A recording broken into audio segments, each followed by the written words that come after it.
Hi, I am here answering the four things that can happen when we begin to turn off the noise, sit in silence, and explore what's really happening.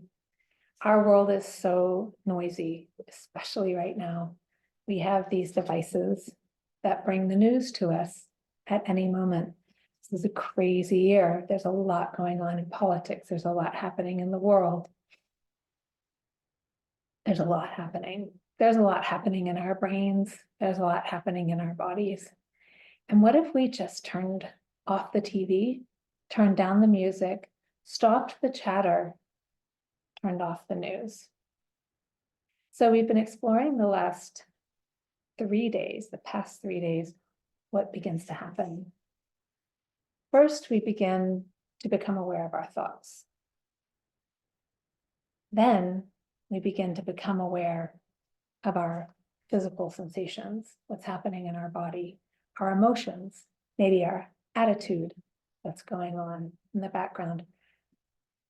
Without a mindful approach to these physical sensations, we can start to ricochet back and forth between thoughts and sensations, and we can create some amazing stories, maybe some horrific, tragic stories. And the bottom line is that they're stories.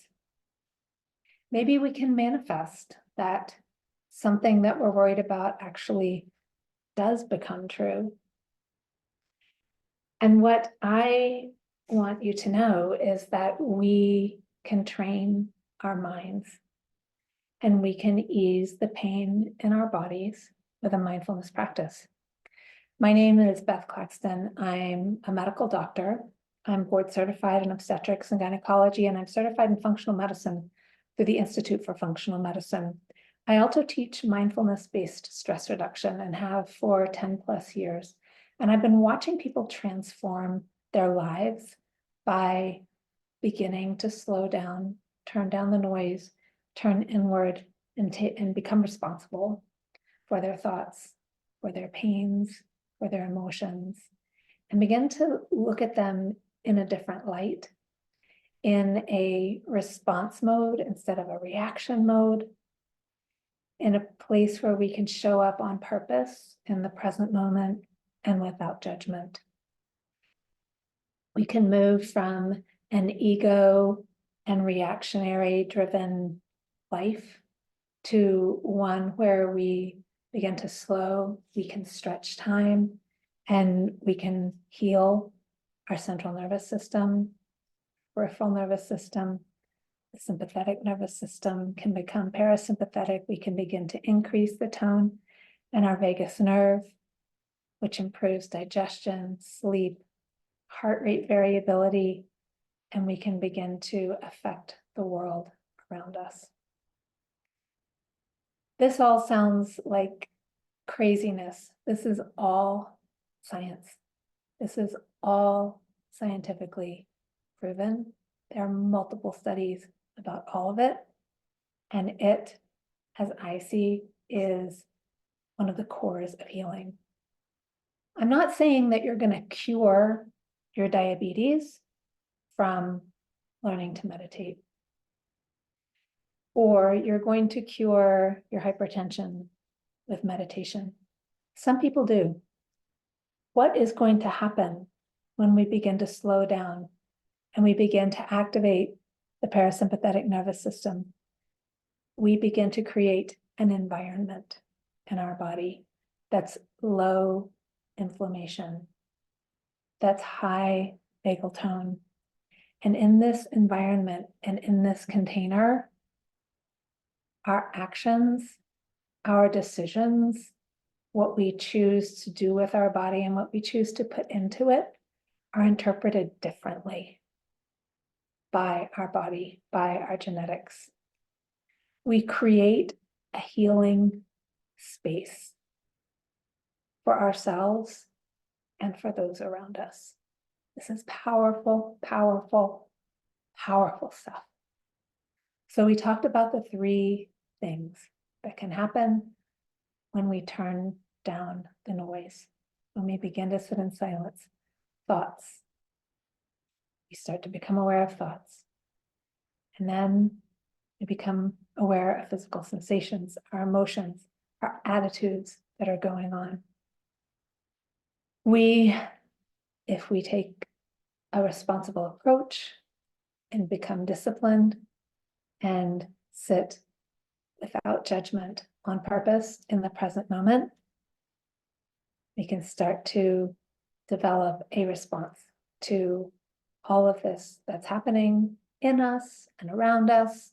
And we begin to be responsible for everything that's there. And today, we're talking about the fourth thing that I've become acquainted with as a result of sitting in silence.